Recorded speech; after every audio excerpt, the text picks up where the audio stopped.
देवराज ब्राह्मण की माता एक लोटा जल शिव को समर्पित कर। कितना जल? जम के बोलिए जरा। एक लोटा। और आप सबको कहूंगा, शिव मंदिर में प्रतिदिन एक लोटा पानी, एक लोटा जल अवश्य अवश्य चढ़ाना।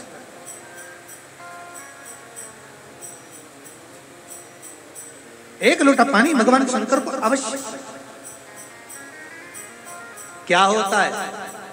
3 दोष समाप्त होते हैं एक लोटा पानी शिव जी को चढ़ाने से। 3 दोष। पहला पितृदोष, दूसरा वास्तु दोष और तीसरा कालसर्प दोष। जब हम घर में से जल लेकर जाते हैं तो हमारे घर का पानी जब जाता है तो घर का जो वास्तु केंद्र होता है वो रसोई घर होता है। रसोई घर में से जल ले जाकर शिव जी को चढ़ाते हैं तो उससे वास्तु दोष समाप्त। दूसरे नंबर पर है पितृदोष। घर का जो मटका होता है, परिंदा होता है, हंडा होता है, वो पितरों का स्थान है।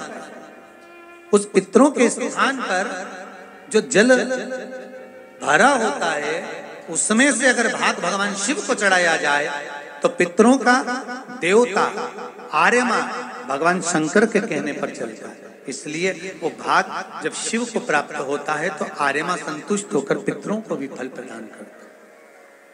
तीसरे नंबर पर कालसर्प दोष।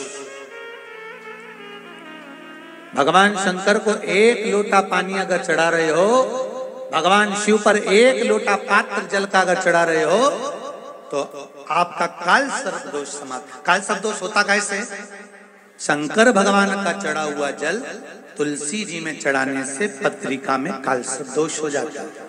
जैसे माँ जो होती है ना, घर की जो माँ होती है, अगर गर्भ में बच्चा है, गर्भ में संतान है, और वो शिव जी पर अगर एक लोटा पानी जैसे शंकर जी पर जल चढ़ाया, थाली में सारे भगवान को निला लिया, गणेश जी, देवी जी, शंकर जी, सारे देवताओं को एक ही थाली में रखकर स्नान कराकर वो शंकर का चढ़ा हुआ जल जब चढ़ाया जाता है तुलसी जी में ले जाकर लोग डाल देते हैं, उससे जो बच्चा जन्म लेता है उस बच्चे की पत्रिका में कालसर्प दोष आ जाता है।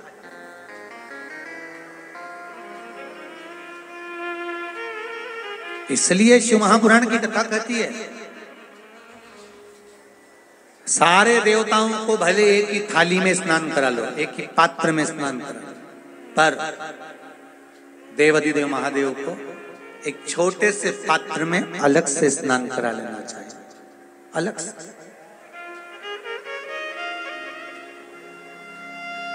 और उस पात्र का जल शिव जी को समर्पित करा हुआ जल तुलसी जी में नहीं डालना। तुम्हारे घर में जो पौधा हो,